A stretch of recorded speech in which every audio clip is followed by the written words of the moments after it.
En aquel tiempo se levantará Miguel, el gran príncipe que protegía a tu pueblo, y será tiempo de angustia, cual nunca fue desde que hubo gente hasta entonces. Pero en ese tiempo será librado tu pueblo, todos los que se hallen escritos en el libro.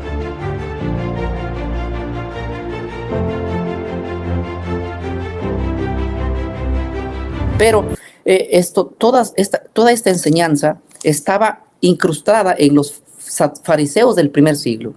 Y Jesús, como entendía que los fariseos tienen esa creencia, él les habló en el idioma de ellos, porque Jesús siempre se metió en la cultura para dar una enseñanza. Entonces, cuando Jesús habla del rico y Lázaro, él lo que habla justamente allí es la creencia que tenían los fariseos en la época del siglo I.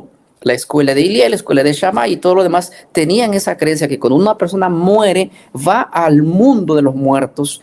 Y la iglesia evangélica cree que cuando Jesús resucitó, Jesús sacó a todos los buenos de ahí y ya se los llevó para arriba. Eso es lo que la iglesia evangélica cree, dando así a entender como Efesios 4:8, diciendo que él pues, cuando ascendió, sacó la cautividad y se llevó, ¿verdad? La cautividad. Yo sí creo que Cristo cuando resucitó, él resucitó a un grupo de personas, pero esos grupos de personas eran las primicias que resucitaron con él, pero las primicias no diría que son todos los muertos que murieron, valga la redundancia, antes de Cristo, sino un grupo especial que él en su infinita misericordia haya querido levantar ya a algunos, pero no se levantó a todos, ¿verdad? Entonces, la iglesia evangélica sigue teniendo esa mentalidad, podríamos decir griega, porque ellos son los inventores del Hades. Y otro problemita surge aquí, es porque los escritores bíblicos del Nuevo Testamento, aunque colocaron la palabra Hades, yo quiero decirte que la palabra Hades en el pensamiento griego es un lugar donde están los espíritus de los muertos ahí.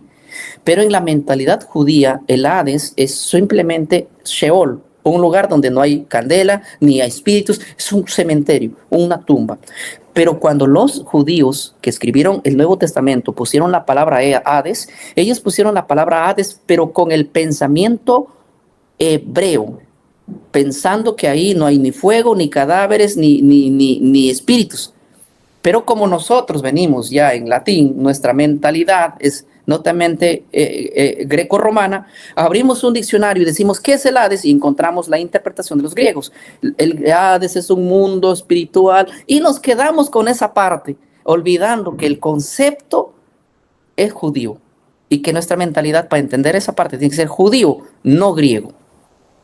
Así efectivamente. Vale, muchos cristianos que no son estudiosos de la Biblia cuestionan esta costumbre de Jesús de enseñar en el idioma que la gente creía. Este método, si uno lo utilizaría hoy, a uno lo tildan de hereje, pero Jesús a menudo hacía eso, que le hablaba en lo que ellos creían, en la forma que ellos creían. Y esto no solamente es en el tiempo de Cristo. De hecho, esto siempre ha tenido la cultura de Mesopotamia. Por ejemplo, te pongo un ejemplo, mira, Dios siempre le ha gustado hablar a la gente a través de lo que ellos conocen y lo que ellos creen. Ejemplo, te voy a poner un ejemplo o quizás dos. Primer ejemplo. Un ejemplo. Cuando tú vas al libro de Génesis, vas a encontrar a Abraham, Dios haciendo un pacto con Abraham, y Dios le dice, ¿sabes qué, Abraham? Tú vas a cortar, vas a poner animales, lo vas a cortar en dos y lo vas a poner los animales de un lado del otro. Y Jehová pasó por en medio de esos animales cortados. Esta práctica era una práctica que Abraham conocía que hacían los reyes cuando pactaban con otros reyes en la tierra de Mesopotamia. Abraham sabía que cuando había dos reyes que se ponían de acuerdo en un pacto, ellos sacrificaban animales y cortaban así, y esto significaba que cualquiera que violaba el pacto le iba a pasar eso, y ellos pasaban los dos por en medio de esos animales cortados. Entonces cuando Dios hace un pacto con Abraham, le enseña a Abraham lo que él conoce. Le dice, mira, vamos a hacer un pacto, y aquí pone los animales cortados, y Jehová pasa por en medio, dándole a entender a Abraham lo que él conocía, que era un pacto en serio. que era un pacto real, ¿sí? Entonces Dios le hace a Abraham algo, una práctica que sí era una práctica pagana en los tiempos antiguos, pero que Dios lo hace porque es lo que conoce a Abraham. ¿Y qué podríamos decir de Dios? ¿Que está haciendo una práctica pagana? No, que él hizo una práctica para enseñarle a Abraham que lo que él está haciendo es una práctica en serio. Le habla de un pacto, pero que Abraham tiene que entender que ese pacto es serio porque Abraham conoce cómo se hace un pacto en la Mesopotamia. Y lo mismo sucede con Jacob. A Jacob, por ejemplo, dice que cuando el ángel le dio un nombre nuevo a Jacob, sí, se ve ahí como un pacto que hay, ¿verdad? Y efectivamente, cuando dos hombres pactaban en algo, la Biblia dice que ellos cogían cerca de los testículos, agarraban el muslo, ¿sí?, del hombre, en señal de que se están metiendo con la genealogía o con la descendencia, ya que el miembro viril del hombre representaba la semilla, el semen, de donde vendría tu descendencia, diciendo así: no solo contigo estoy haciendo este pacto, sino que con cualquiera que venga en tu descendencia voy a respetar ese juramento que estoy haciendo contigo. Entonces, cuando el ángel hace un pacto con con Jacob, sí, y le cambia el nombre, le toma del lugar donde se tomaba ya, donde los de la Mesopotamia antigua sabían que quiere decir que no se va a meter ni contigo ni con tu descendencia. ¿Me dejo entender? Entonces, esto es algo normal en la cultura mesopotámica, en la cultura judía, de donde obviamente viene, y en la cultura del siglo I, de que Jesús o el Señor siempre ha hablado a sus hijos a través de algo que ellos conocen para enseñarles algún mensaje interesante. Ahí nomás mi aporte. De repente quieres tú aportar en algo o ampliar algo más, porque el tiempo también es apremiante, ¿verdad? Sí, me llama la atención esta parte de Dios hablar y estos ejemplos que usted menciona me hace acordar otro ejemplo que era una costumbre pagana. Por ejemplo, sacrificar hijos, como usted lo mencionó en el tema de la ajena, vivos, era una costumbre pagana, y Dios le dice a Abraham: sacrifícame a tu hijo, a tu único hijo. Correcto. Y ahí se habrá reventado la cabeza Abraham diciendo: ¿y cómo es que me estás pidiendo? Y él entendía que eso era la ofrenda más grata que uno podía hacer en esos tiempos paganos a su Dios. A su Dios. Era una ofrenda como lo máximo que podías dar a tu hijo. Y eso es lo que Dios le estaba pidiendo, obviamente. Esto me lleva a un punto, pastor, ahora en la actualidad. Me corrige si estoy equivocado, pero me da la impresión de que estoy en lo correcto. Esa gente que están, por ejemplo, en la selva, que no han conocido civilización, que todavía hay tribus, no han conocido civilización, pero no nos vamos más lejos. Gente que están en las iglesias católicas, con mucho respeto a nuestros hermanos católicos, nuestras hermanas iglesias evangélicas, mormones y demás. Es probable que Dios le hable a ellos también en su lenguaje, como ocurría en la antigüedad.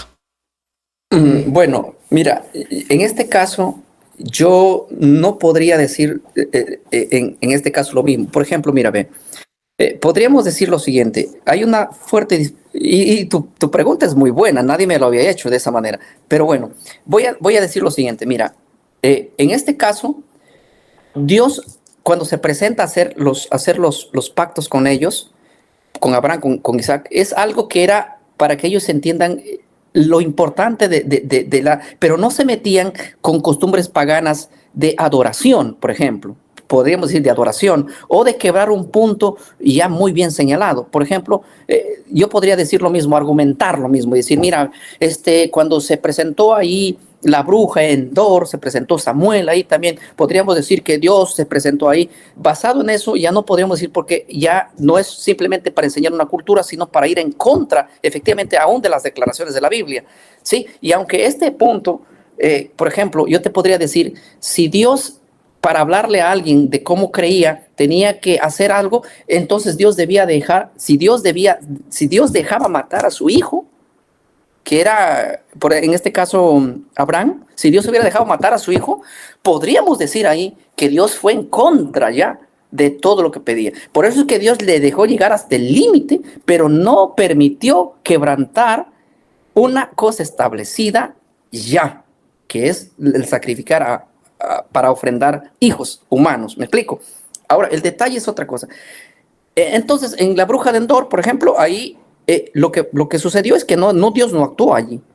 Pero tú sabías, mi hermano, que los libros apócrifos hablan acerca de que el que apareció ahí fue Samuel. Sí, eso efectivamente lo dice los libros apócrifos. Cuando te hablo de los libros apócrifos, te hablo específicamente el libro, si no estoy equivocado, me pueden corregir en los comentarios, lo dice, lo que estoy seguro que sí lo dice, pero no recuerdo si lo dice el libro de Macabeos o lo dice el libro de Eclesiástico, pero uno de esos dos libros dice que Samuel apareció allí, que Dios lo levantó a Samuel. ¿Me explico? Ajá. Pero yo entiendo de que Dios no puede hacer eso, ir en contra de lo que él ha establecido. Pero por eso es que esos libros apócrifos están, están descartados como palabra de Dios. Pero otra cosa es interesante, a lo que tú vas diciendo, un católico, por ejemplo, ¿verdad? Digo yo, pero un católico que es católico y le pide a la Virgen a la virgencita preferida, porque tiene su virgencita preferida, y le pide con tanta fe, Dios obrará allí, podríamos decir, y porque Dios tiene que actuar de acuerdo a su creencia de él, podríamos decir así. Entonces la respuesta yo diría que no, porque ya está prohibido literalmente eso. Entonces Dios te podría llevar al límite, pero no te podría llevar hasta quebrantar un mandamiento ya establecido, así como lo llevó a Abraham a creer a los límites, pero no le permitió sacrificar a su hijo. Tampoco actuaría él por la fe de alguien. Y hay gente que a mí me ha contado diciéndome, pastor, yo creí en la Virgen tal porque se me apareció en mi sueño y me tocó y me sanó. Y yo no dudo que no haya sido sano, pero lo que yo dudo es que Dios haya sido el que haya obrado en algo que él mismo ha hecho y realizado, recordando que pues es un asunto delicado, la fe de él no lo voy a poder quebrar porque él sí vio a alguien aparecer. Lo que yo le digo es lo que apareció allí. No, hay dos opciones. Uno, la primera opción es que la virgencita que tú señalas está en el sepulcro, no está. Y así Dios lo hubiera resucitado y lo hubiera levantado, no lo enviaría, porque no es eso el papel de Dios. Y segundo, lo que obró ahí fue el enemigo para que tú creas de que hay vida después de la muerte, porque el enemigo hace milagros, señales y prodigios. Aunque esto, es decir, es fuerte, es fuerte para una persona sobre todo que aferra a creer eso. Y la pregunta está buena, pero no creo yo a Dios actuando en contra de su ley, para señalar algo solo porque es tu creencia. Me dejo entender. Sí, estaría, si Dios contestara de esa manera, estaría fortaleciendo esa creencia idólatra.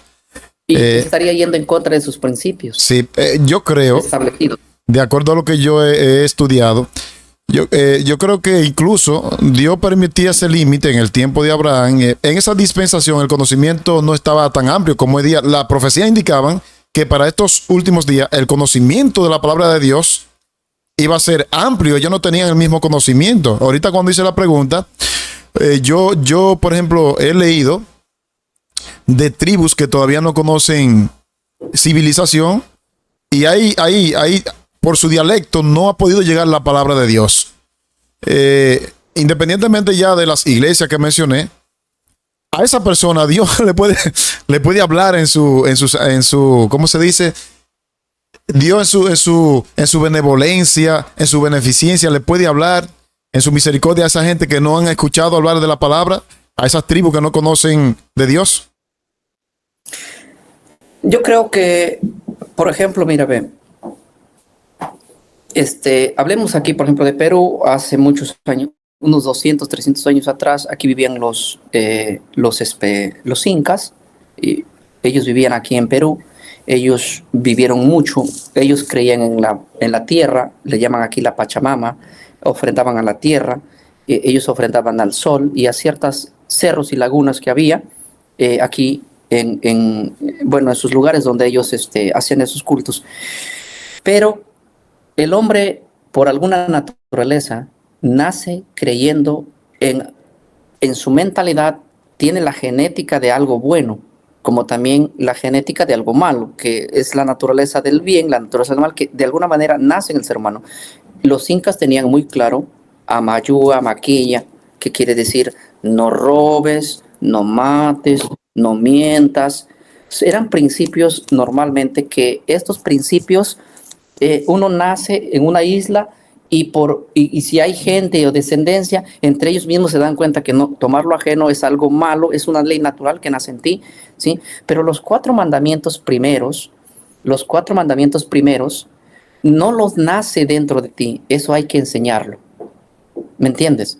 Por ejemplo, los incas no mataban, no robaban, no se metían con la mujer ajena, no cometían adulterio, no, ellos honraban a sus padres, ¿sí? Los cuidaban hasta viejitos, ley natural.